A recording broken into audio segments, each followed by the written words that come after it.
Bismillahirrahmanirrahim. Alhamdulillahirabbil alamin. Assalatu wassalamu ala sayyidina Muhammadin wa ala alihi wa sahbihi ajma'in.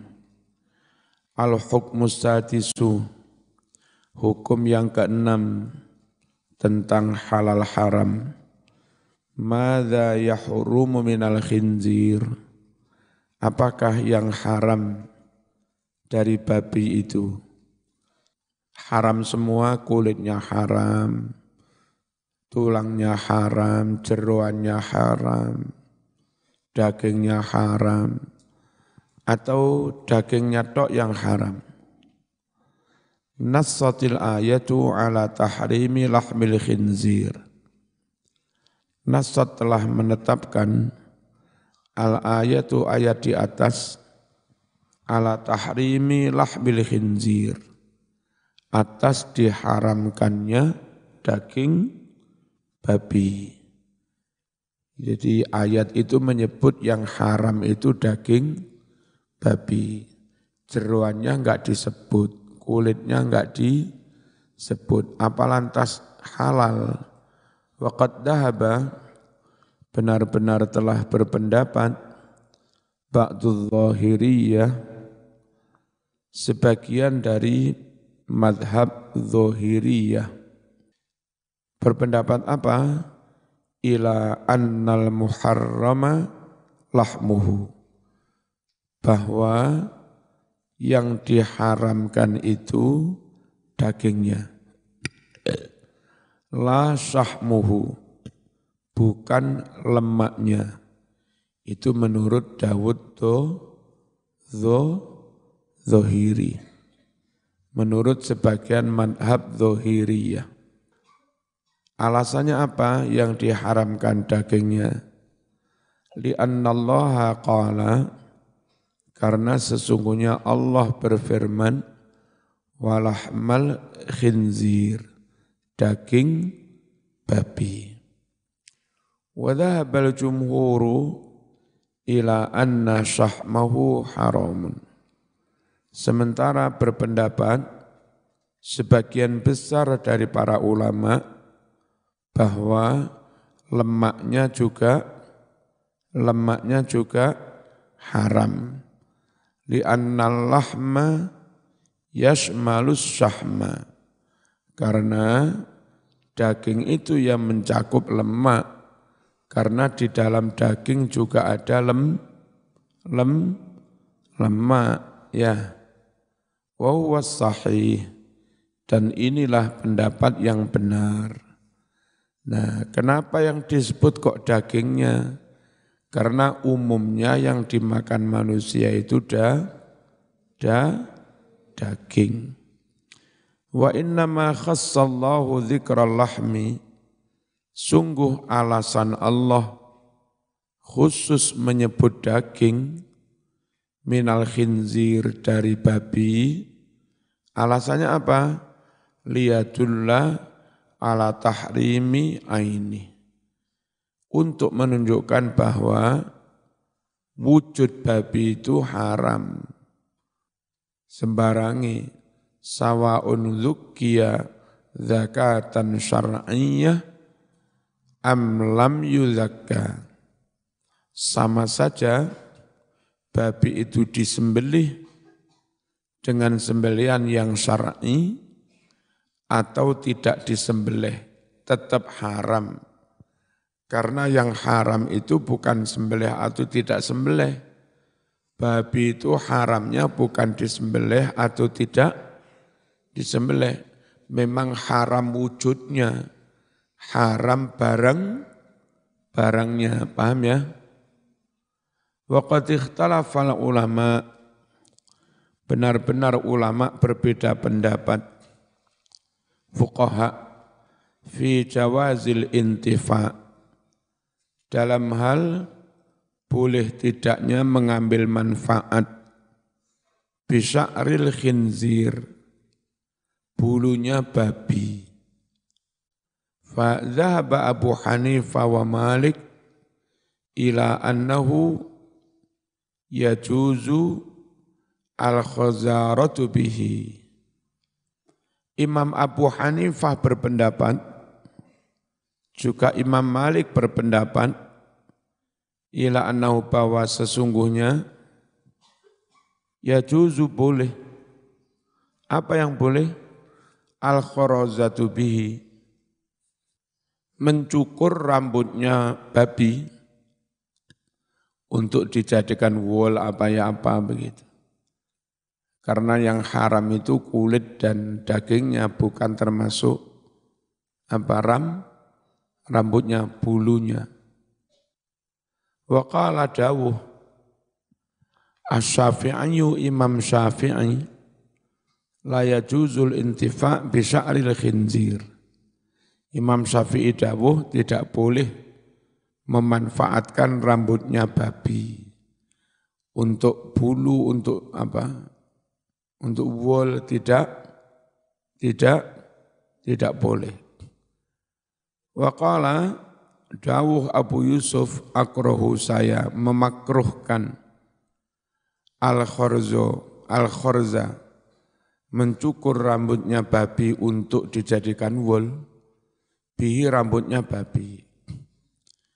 Qala al-Qurtubi, la khilafa, tidak ada perbedaan pendapat, anna jumlatal khinzir, bahwa keseluruhan daging babi muharramatun, diharamkan, illa sya'ra, kecuali rambut. Fa innahu yajuzul kharazatu bihi. Nurut ini madhab itu ya, madhab Malik, sungguh boleh mencukur rambutnya babi. Alasannya, li'annal kharazata, karena mencukur rambut babi, kanat ala ahdi Rasulillah, pernah terjadi di zaman Rasulullah sallallahu alaihi wasallam. Wa ba'dahu, dan setelahnya. La na'lamu annahu angkaraha, saya tidak pernah melihat Nabi menentangnya. Wala ahadun minal a'immah, dan tidak pula seorang pun dari tokoh-tokoh, dari imam-imam madhab menentangnya. Ba'dahu, setelah Rasulullah sallallahu alaihi wasallam. Wa ma ajazahu Rasul, apa-apa yang Rasul membolehkan sallallahu alaihi wasallam, fahuwa, maka apa yang dibolehkan Rasul itu adalah kabtita isyara'i, seperti seakan memulai hukum syarak, membuat hukum syarak, minhu, dari Kanjeng Nabi. Cuma hadisnya belum tentu sahih. Waqad ikhtalafa, benar-benar berpendapat, ahlul ilmi, para ulama ahli ilmu, fi khinziril ma, mengenai babi laut. Apa sih babi laut itu? Faqala Abu Hanifah, Imam Abu Hanifah dawuh, layuk kalu, babi laut tidak boleh dimakan. Li umumil ayati, karena ayat itu bersifat umum, semua jenis babi haram, gak peduli babi darat maupun babi laut. Wa qala dawuh sapa Malikun, Imam Malik, wa Syafi'i, Imam Syafi'i, wal Auza'i, Imam Auza'i, la ba'sa bi akli kulli syai'in yakunu fil bahri. Tidak apa-apa, alias boleh memakan segala binatang yang ada di laut. Wa tafsilul adillati, rinci tentang dalil-dalil hal ini, yungdharu, bisa dilihat di mana? Fi kutubil furu', dalam kitab-kitab fikih. Al-hukmus sabi', hukum yang ketujuh, malladzi yubahu lil muttar, apakah yang dibolehkan bagi orang yang lagi kepepet, darurat kelaparan lalu makan bangkai, Boleh makan bangkai itu sampai benar-benar kenyang, disate, lalu bawa pulang, apa makan secukupnya? Wong namanya darurat. Mosok darurat sampai membawa daging babi ke rumah. Minal maitati dari bangkai. Ikhtalafa berbeda pendapat, al ulama'u para ulama, fil muttarri mengenai orang yang lagi darurat, kepepet. Ayakulu minal maitah hatta yashba'a, apakah dia boleh makan dari bangkai sampai kenyang? Am yakulu ala qadri satir ramak, ataukah dia boleh makan sebatas sekedar untuk mempertahankan kehidupan. Yang penting iso urip maneh ngono tok. Apa sampai kenyang? Syukur bawa kecap, terus bawa bumbu, digulai. Apa ya apa? Apa cukup ngambil segini, dibakar, udah selesai. Fadhaba berpendapat, Malikun Imam Malik, ilal awal, yang pertama, boleh makan sampai kenyang. Li'anna ad-darurata tarfa'u tahrim. Karena kedaruratan itu bisa menghapus keharaman. Darurat itu bisa menghapus, menghilangkan keharaman. Fata'udul maitatu mubahatan. Jadinya bangkai itu kembali mubah, kembali dibolehkan. Wa dhahabal jumhuru ila tsani. Mayoritas ulama berpendapat yang kedua. Bagi orang yang darurat, boleh makan itu bukan sampai benar-benar kenyang, ya sekedar untuk mempertahankan hidup. Makan sudah bisa hidup, kuat, mudah. Li'annal ibahata daruratun, karena dibolehkannya bangkai itu karena kedaruratan. Nah, karena kedaruratan fatuqaddaru, maka dibatasi, diukur biqadariha, dengan ukuran kedaruratan. Jadi kalau kedaruratan ukurannya juga kedaruratan. Ojo kedaruratan diukur dengan enak-enakan, warak-warakan, ojo. Wasababul khilaf yarji'u ila mafhumi qawli. Sebab terjadinya perbedaan pendapat ini merujuk kepada mafhum, arti implisit dari firman Allah, ghaira baghin wala adin. Makan bangkai itu dengan syarat tidak melewati batas. Berarti pakai kecap, pakai bumbu plus kekenyangan itu sudah melewati batas melewati batas kedaruratan, bukan darurat lagi. Itu memang ingin menikmati, ingin bersenang-senang dengan daging babi, bangkai. Itu. Paham ya? Itu. Fal jumhuru fassarul baghya bil akli minal maitah li ghairi hajah.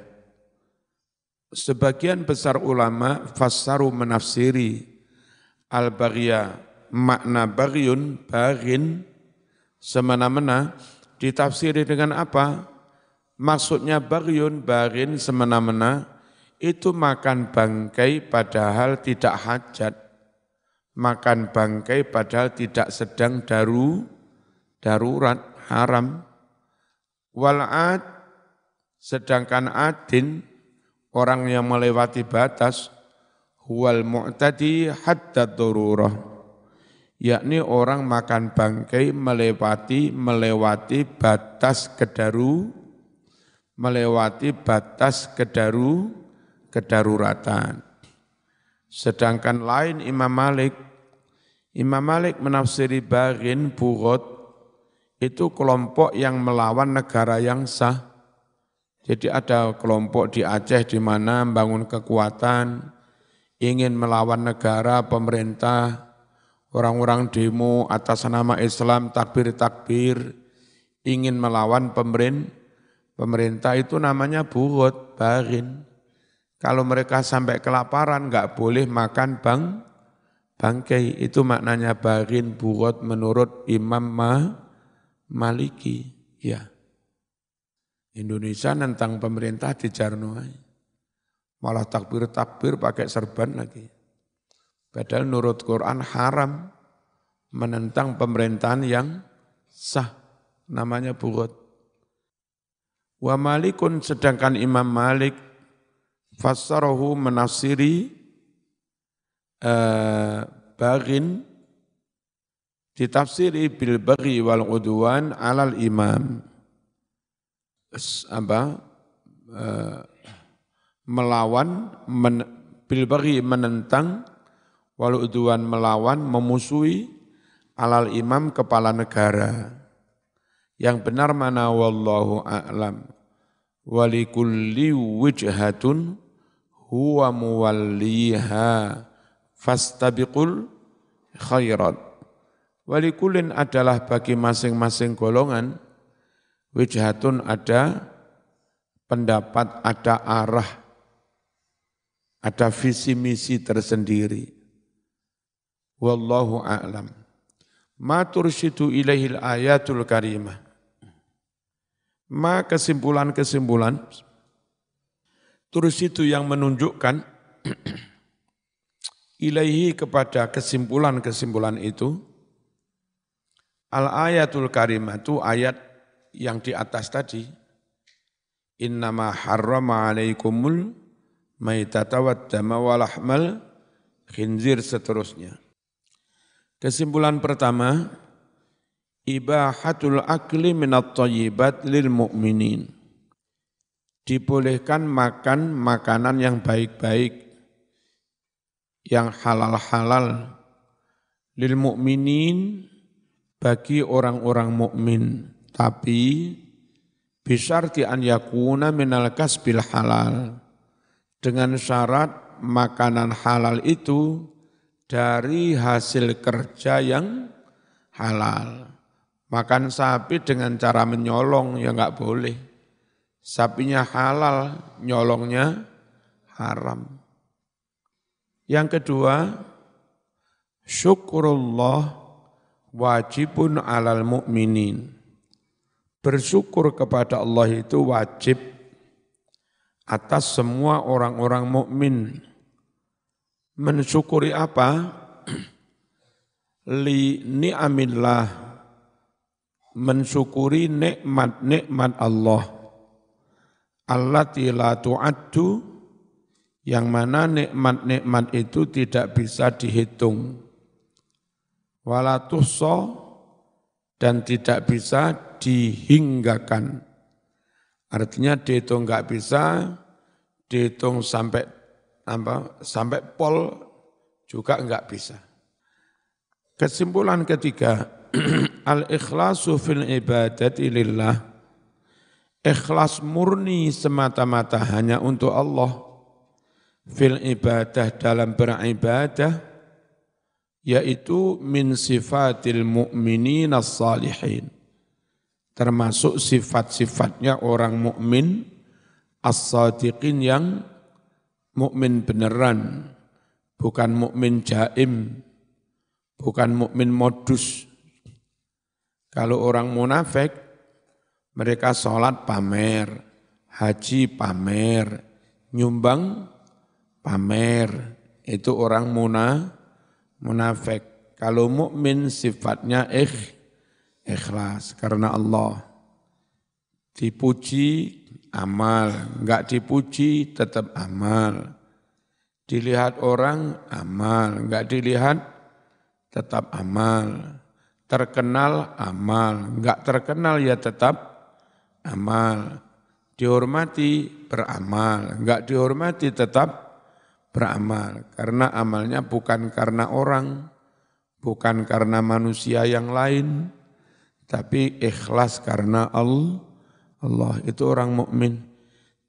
Allahu Jalla wa Ala, Allah yang maha agung dan maha luhur, harrama ala ibadil khaba'ith.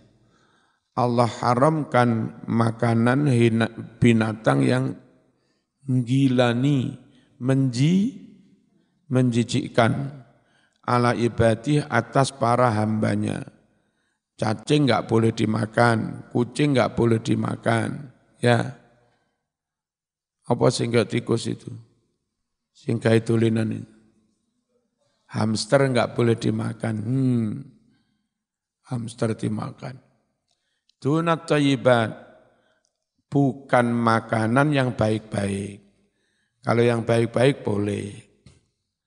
Halatul ittirar, kondisi darurat, kepepet, kelaparan, tubihu membolehkan, lil insani bagi manusia, membolehkan al-akla mimma harramahullah, makan dari apa-apa yang telah kondisi darurat itu membolehkan manusia makan dari apa-apa yang telah diharamkan Allah, kalmaitati seperti bangkai, wa ghairiha dan yang lain. Dah.